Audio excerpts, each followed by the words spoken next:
My channel. Hi friends, எல்லோரும் எப்படி இருக்கீங்க? நல்லா இருக்கீங்களா?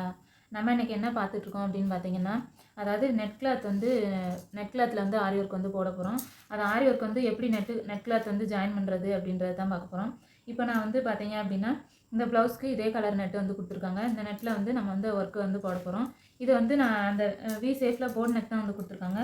அதை வந்து கட் பண்ணி இந்த மாதிரி நெட்டை, இந்த இதுக்கு தேவையான நெட்டை வந்து நான் இந்த மாதிரி கட் பண்ணி எடுத்துகிட்டு பார்த்தீங்க அப்படின்னா இந்த மாதிரி நல்லா நீட்டாக எடுத்து விட்டுட்டு, இப்போ நம்ம வந்து இதுக்கு மேலே வந்து இந்த குண்டூசியை வச்சு குத்தி, அதுக்கப்புறம் பார்த்தீங்க அப்படின்னா நம்ம வந்து இதை எப்படி ஸ்டிச் பண்ணுறது அப்படின்றத நம்ம பார்க்க போகிறோம். நம்ம இதை நெட்டை வந்து எப்படி கனெக்ட் பண்ணி எப்படி ஜாயின் பண்ணுறது அப்படின்றத நான் உங்களுக்கு இந்த வீடியோ வந்து போடுறேன். இது பார்த்தீங்க அப்படின்னா நெட்டு வந்து நல்லா சுருக்கம் இல்லாமல் இந்த மாதிரி நல்லா எடுத்து விட்டுக்கோங்க. எடுத்து விட்டுட்டு குண்டூசியை வந்து இந்த மாதிரி ஃப்ரேமை வந்து கீழே வச்சுக்கோங்க. கீழே வச்சுட்டு இந்த மாதிரி அதை லைட்டாக நம்ம அப்பப்போ குண்டூசி வச்சு குத்துறப்ப லைட்டாக இதை வந்து எடுத்து விட்டுட்டு இந்த மாதிரி குண்டூசியை வந்து நம்ம போட்டிருக்க அந்த லைனுக்கு கொஞ்சம் இந்த பக்கமாக போடுங்க, கொஞ்சம் தள்ளி போடுங்க. அப்போ தான் நம்ம வந்து ஸ்டிச் பண்ணுறதுக்கு வந்து ஈஸியாக இருக்கும். பார்த்தீங்கன்னா தெரியும். இந்த மாதிரி ஒரு ஊசி குத்தினதுக்கப்புறமா மறுபடியும் நல்லா இந்த மாதிரி எடுத்து விட்டுட்டு அதுக்கப்புறம் இன்னொரு ஊசி வந்து குத்துங்க.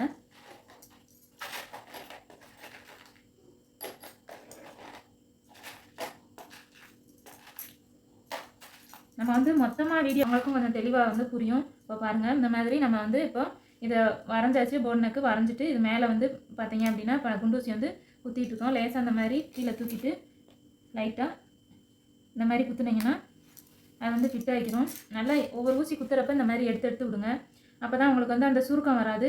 அப்படி ப்ளவுஸில் வந்து நெட்டில் வந்து சுருக்கம் விழுந்துச்சு அப்படின்னா உங்களுக்கு வந்து அது போடுறப்ப நல்லா இருக்காது, நீட்டாக இருக்காது ப்ளவுஸ் ஸ்டிச் பண்ணி போடுறப்ப. அதுக்காக தான் இந்த மாதிரி லைட்டாக அந்த இதை குண்டூசியை வந்து குத்துனதுக்கப்புறம் இந்த மாதிரி எடுத்து விட்டுருங்க. அப்போ சுருக்கம் இருந்தாலும் நல்லா இதாகிரும், கரெக்டாகிரும்.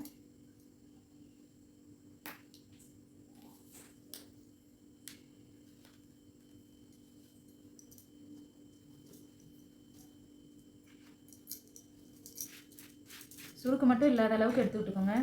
இப்போ பார்த்தீங்க அப்படின்னா நம்ம வந்து நெட்டு வந்து ஃபிட் பண்ணியாச்சு. ஃபிட் பண்ணிவிட்டு இப்போ அது மேலே பார்த்தீங்கன்னா ஒரு லைன் வந்து செயின் ஸ்டிச் வந்து போட்டுட்ருக்கோம்.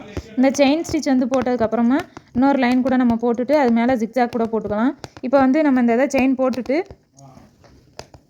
போட்டுட்டு அதுக்கப்புறம் பார்த்தீங்கன்னா சுகர் பீடு அந்த மாதிரி தான் கொடுக்க போகிறோம். இதுலேயே இந்த 2 லைன் வந்து பார்த்திங்கன்னா த்ரெட்டை வச்சும் நம்ம வந்து போட போகிறோம்.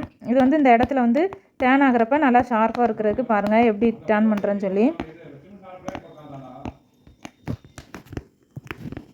இப்போ பார்த்தீங்கன்னா நம்ம வந்து இந்த இடத்த திருப்பி இங்கே கொண்டு வந்தாச்சு. இதுவுமே வந்து பார்த்தீங்க அப்படின்னா வீநெக்கு போடுறப்ப கொஞ்சம் நல்லா குட்டி குட்டி செயினாக போட்டிங்கன்னா பார்க்குறதுக்கு வந்து நல்லாயிருக்கும்.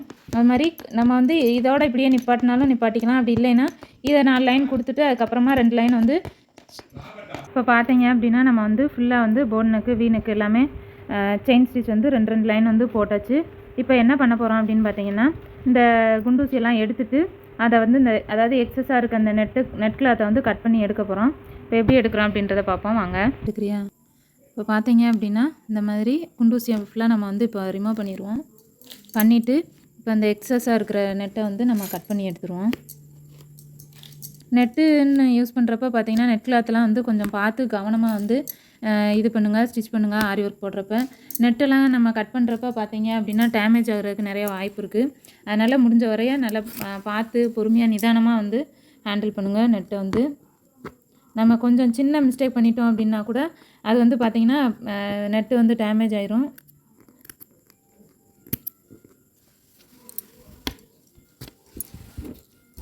இப்போ பாருங்கள், இந்த எக்ஸ்ட்ரா இருக்கிறத வந்து நம்ம இந்த மாதிரி கட் பண்ணி எடுத்துக்குவோம். கட்ரு இல்லைன்னா ஏதாவது சிசர் அந்த மாதிரி இருந்தால் கூட நீங்கள் வந்து இந்த மாதிரி கட் பண்ணி எடுத்துக்கோங்க.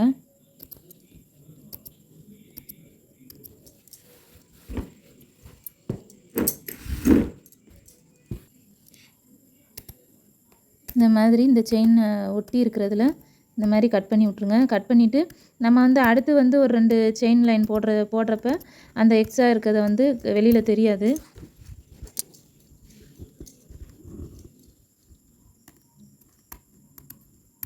நீங்கள் இந்த மாதிரி கட் பண்ண முடியல அப்படின்னா நீங்கள் ஒரு ரஃப்பாக ஒரு கட் பண்ணிவிட்டு கூட நீங்கள் இந்த மாதிரி வந்து கட் பண்ணி பாருங்கள்.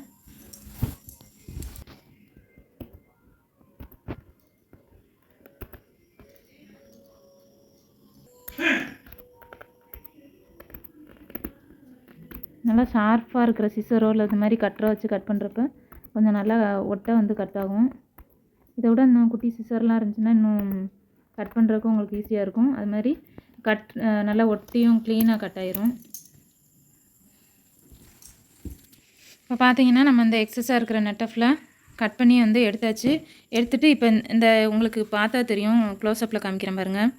ஒவ்வொரு இடத்துல வந்து எக்ஸ்ட்ரா நெட் கிளாத் வந்து இந்த மாதிரி எக்ஸ்ட்ரா வந்து இருக்கும். இதை வந்து நம்ம வந்து பார்த்திங்கன்னா இதுக்கு இந்த செயின் பக்கத்தில் இன்னும் ஒரு 2 லைன் வந்து த்ரெட்டும் பீடு ஒர்க்கும் வந்து கொடுக்க வேண்டியது இருக்குது. அப்படி கொடுக்குறப்ப இந்த எக்ஸ்ட்ரா நெட்லாம் வந்து உள்ளே போயிடும். அப்படி இல்லை அப்படின்னா நீங்கள் நல்லா ஒட்டை கட் பண்ணி கூட எடுத்துக்கோங்க, ஒன்றும் தெரியாது.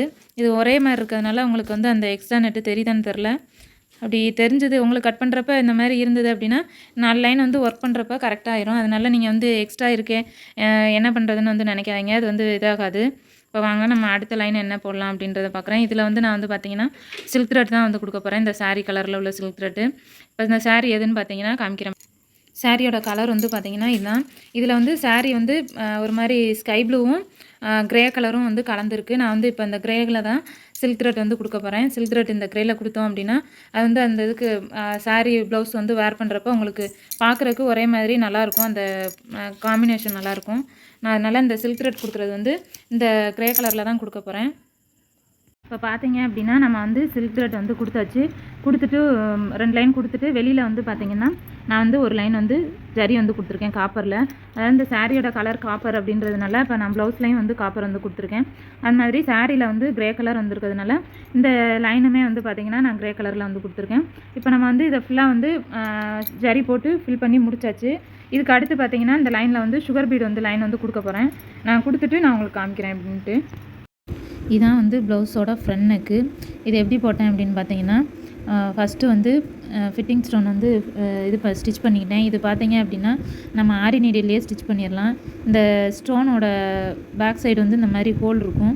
இந்த ஹோல்குள்ளே விட்டு எடுத்து நம்ம வந்து இதை ஸ்டிச் பண்ணிவிட்டு நாட் போட்டுட்டு அதுக்கப்புறமா பார்த்தீங்க அப்படின்னா அதை சுற்றி வந்து 3mm பீடும் சுகர் பீடும் கொடுத்து அதுக்கு கீழே வந்து ஜர்கான் ஸ்டோன், இது ஜர்தோசி தான் வந்து வச்சுருக்கேன். அதுக்கப்புறம் பார்த்தீங்க அப்படின்னா இது வந்து ஒரு ஃபிட்டிங் ஸ்டோனு. அதுக்கப்புறம் அதுக்கு கீழே வந்து சுகர் பீட் கொடுத்துட்டு அதுக்கப்புறம் க்யூப் பீட்டில் வந்து லீஃப் டிசைன் வந்து கொடுத்துருக்கு. இந்த ஒரு ஃப்ளவர் பேட்டர்ன் தான் பார்த்திங்கன்னா எல்லாத்துக்குமே வந்து வரும். பார்க்குறதுக்கு வந்து வித்தியாசமாக ரொம்ப நெருக்கமாக இருக்கிற மாதிரி உங்களுக்கு தோணும். எல்லா டிசைனுமே அப்படி தான் உங்களுக்கு கிராண்டாக உள்ள டிசைன்ஸ் ஃபுல்லாமே இந்த மாதிரி ஒன்றோட ஒன்று ஃபார்ம் ஆகி கொஞ்சம் நல்லா பெருசாக பார்க்குறதுக்கு ஹெவி ஒர்க்கு மாதிரி தெரியும். ஆனால் இது இந்த மாதிரி பார்த்தீங்க அப்படின்னா இது ஒரு சிம்பிள் ஒர்க்கு தான். இந்த ஒரு ஃப்ளவர் தான் பார்த்திங்கன்னா எல்லா டிசைனுக்கும் வரும். இப்போ நம்ம பார்க்குறது வந்து ஃப்ரண்ட் நெக்கு. இதில் வந்து புட்டாஸ்க்கு வந்து பார்த்திங்கன்னா சக்கரி கொடுத்து அதுக்கு மேலே வந்து நான் ஜர்கான் ஸ்டோன் வந்து ஒட்டியிருக்கேன். இந்த கம் வந்து பார்த்திங்கன்னா 6000 கம் தான் ஒட்டியிருக்கேன். அதனால் நம்மளுக்கு விழாது, வேஸ்ட் ஆகாதுன்றதுனால. இப்போ வந்து நம்ம பேக் நெக் பார்ப்போம் பாருங்கள். இதான் பார்த்தீங்கன்னா பேக் நெக்கு. பேக் நெக்கில் நான் சொன்ன மாதிரி தான் இந்த ஒரு ஃப்ளவர் பேட்டர்ன்னா ஃபுல்லாமே வந்திருக்கு. அந்த ஃப்ளவர் பேட்டர்ன் ஃபுல்லாமே கொடி மாதிரி கொடுத்து அதுக்கப்புறம் நடுவுலையும் இது போட் நெக் மேலே கீழே வந்து நெக்குக்குள்ளே வந்து கொடி டிசைன் வச்சுருக்கு. அதுக்கப்புறம் பார்த்திங்கன்னா இங்கேயுமே அப்படி தான் இதில் வந்து சக்கரி வச்சு அதுக்குள்ளே வந்து ஜர்கான் ஸ்டோன்ஸ் வச்சுருக்கு. அதை சுற்றி உள்ள புட்டாஸுமே அப்படி தான். இப்போ கை டிசைன் பார்ப்போம் பாருங்கள். இது வந்து கை டிசைனு. இதுலேயுமே பார்த்திங்கன்னா நடுவில் வந்து நெட்டு கொடுத்துட்டு அதுக்கப்புறம் மேலேயும் கீழேயும் வந்து அதே கொடி டிசைன் கொடுத்துட்டு கீழே வந்து ஹேங்கிங்க்கு வந்து பீட்ஸ் வந்து தொங்க விட்ருக்கேன். அது மாதிரி புட்டாஸ்க்கு வந்து அதே மாதிரி சக்கரி கொடுத்து அதுக்கு மேலே ஜர்கான் ஸ்டோன் வந்து ஒட்டியிருக்கேன். இப்போ நம்ம வந்து இந்த நெட்டை எப்படி ஃபிட் பண்ணோம் அப்படின்றத பார்ப்போம் வாங்க. நம்ம வந்து நெக்குக்கும் ஸ்லீவுக்கும் எப்படி இது வந்து நெட்டு வந்து ஜாயின் பண்ணோம் அப்படின்றத டீட்டெயிலாக பார்ப்போம் வாங்க. இது வந்து நான் முறையே சொன்ன மாதிரி தான் ஒரு ஃப்ளார் டிசைன் மட்டும்தான் பேஸாக வச்சு அதை வந்து கொடி மாதிரி கொடுத்துருக்கு. இதே பார்க்குறதுக்கு வந்து எவ்வளோ கிராண்டாக இருக்குன்னு பாருங்கள், நெக்கு ஸ்லீவு எல்லாமே. இப்போ வாங்க நம்ம நெட்டு எப்படி ஜாயின் பண்ணுறதுன்னு பார்ப்போம். நம்ம இதுக்கு முன்னாடி நெக் டிசைன் வந்து எப்படி நெட்டு போடுறது அப்படின்றத பார்த்தோம். இது வந்து பார்த்திங்கன்னா ஸ்லீவ் டிசைனு. நான் நெக் டிசைனில் வந்து ரொம்ப டீட்டெயிலாக எப்படி நெட்டை வந்து ஜாயின் பண்ணுறது அப்படின்னு சொல்லியிருக்கேன். அதே மெத்தட் தான் இதுவும். என்ன இதோட அந்த இது மட்டும் மாடல் மட்டும் மாறும். இது நம்ம ஸ்ட்ரைட்டாக போடுறோம், அது வந்து பார்த்திங்கன்னா வீ நெக்குக்கு நம்ம ஜாயின் பண்ணோம். அதே மெத்தடு அதே ப்ரொசீஜர் தான் இதுவுமே. இது நான் வந்து போட்டுட்டேன். நெட்டு வந்து இந்த பார்த்திங்கன்னா தெரியும் குண்டூசியெல்லாம் குத்தி அதுக்கப்புறமா தான் நம்ம வந்து நெட்டு வந்து போடணும். அதுக்கு அந்த மாதிரி தான் நான் இப்போ போட்டுட்ருக்கேன். இதில் வந்து பார்த்திங்கன்னா நம்ம இப்போ வந்து செயின் ஸ்டிச் வந்து போட்டுக்கிட்ருக்கோம். இந்த மாதிரி சுருக்கு இல்லாமல் நல்லா டைட்டாக வந்து போட்டிங்கன்னா தான் நம்ம வந்து கையில் வேர் பண்ணுறப்ப வந்து ஒரு சுருக்கம் இல்லாமல் நல்லாயிருக்கும் பார்க்குறதுக்கு. இதோட நான் ஸ்லீவ் டிசைன் தான் இப்போ நம்ம நெட்டில் பார்த்துட்ருக்கோம். இதுக்கு முன்னால் நெக் டிசைன் வந்து நான் போட்டிருக்கேன். உங்களுக்கு டவுட் இருந்ததுன்னா அந்த வீடியோ வந்து பாருங்கள், உங்களுக்கு புரியும். இதை விட நல்லா டீட்டெயிலாகவே இருக்கும் அந்த வீடியோ. இப்போ நம்ம வந்து இதில் செயின் ஸ்டிச் வந்து போடுறோம் அப்படின்னா அடுத்து வந்து இதில் இந்த இதோட விடாமல் இன்னும் ஒரு 2 லைன் வந்து நம்ம செயின் ஸ்டிச் வந்து போட்டோம் அப்படின்னா அந்த நெட்டு வந்து இதாகாமல் லூஸ் ஆகாமல் நல்லாயிருக்கும். இப்போ பார்த்தீங்கன்னா நம்ம வந்து 2 சைடு ஒரு செயின் வந்து போட்டாச்சு. நம்ம இப்போ இந்த குண்டூசியை வந்து எடுத்துருவோம். எடுத்துகிட்டு பார்த்தீங்க அப்படின்னா இந்த சைடும் இந்த சைடும் எக்ஸ்ட்ரா ஒரு லைன் போடுவோம். நம்ம நார்மலாக வந்து செயின் வந்து போடுவோம்ல, ஒரு லைன் 2 லைன் வந்து போடுவோம்ல, அந்த மாதிரி போட்டுட்டு அதுக்கப்புறம் மேலேயும் நான் வந்து செயின் வந்து போட்டிருக்கேன். மேலே வந்து உங்கள் இஷ்டம் தான். ஒரு செயினுக்கு மேலே போடணுன்னா போட்டுக்கலாம். அப்படி இல்லை ஒரு எக்ஸ்ட்ரா ஒரு லைன் போடுவோம் அப்படின்னா போட்டுக்கோங்க. போட்டுட்டு இந்த எக்ஸ்ட்ரா இருக்கிற நெட்டை வந்து கட் பண்ணி விட்ருங்க. கட் பண்ணிட்டீங்கன்னா உங்களுக்கு வந்து அந்த வேஸ்ட் நெட்லாம் போயிடுச்சுன்னா உங்களுக்கு ஸ்டிச் பண்ணுறதுக்கு நல்லாயிருக்கும். அந்த மாதிரி தான் நான் இப்போ வந்து இதில் இன்னும் ஒரு 4 லைன் போட வேண்டியது இருக்குது. போட்டுட்டு நான் அந்த எக்ஸ்ட்ரா நெட்டை கட் பண்ணிவிட்டு உங்களுக்கு காமிக்கிறேன். நான் டிப்ஸு தான் சொல்ல போகிறேன். என்னென்னு பார்த்தீங்கன்னா இந்த மாதிரி கிளிப் ஸ்டோனில் பார்த்தீங்கன்னா உங்களுக்கு இந்த மாதிரி கிளிப் இருக்கும். அதை நம்ம வந்து போடுறப்ப பிடிச்சி இழுத்து அந்த ஸ்டோன் வந்து பார்த்திங்கன்னா கீழே விழுந்துடும். பிடிச்சி இழுக்கிறப்ப நம்மளுக்குமே பார்த்திங்கன்னா கொஞ்சம் அது டேமேஜ் ஆகி வேஸ்ட்டாக போயிடும். அதுக்காக நான் என்ன பண்ணியிருக்கேன்னு பார்த்தீங்கன்னா இதில் பார்த்தா உங்களுக்கு தெரியும். நான் வந்து கிளிப் ஸ்டோன் வந்து ஸ்டிச் பண்ணிவிட்டு அதை சுற்றி பார்த்திங்கன்னா இந்த க்ளூ 6000 க்ளூ தான் வந்து நான் வந்து அப்ளை பண்ணியிருக்கேன். உங்களுக்கு பார்த்தா தெரியும்னு நினைக்கிறேன். அதில் பாருங்கள், சுற்றி நம்ம அப்ளை பண்ணிட்டோன்னா அது ஒரு ஃபார்ம் ஆகி அது வந்து வேஸ்ட் ஆகாது, உங்களுக்கு கரெக்டாக இருக்கும். லைக் பண்ணுங்கள், ஷேர் பண்ணுங்கள், சப்ஸ்கிரைப் பண்ணுங்கள். மறக்காமல் ஸ்ரீஹரி சேனலை சப்போர்ட் பண்ணுங்கள். Thank you friends. பாய்.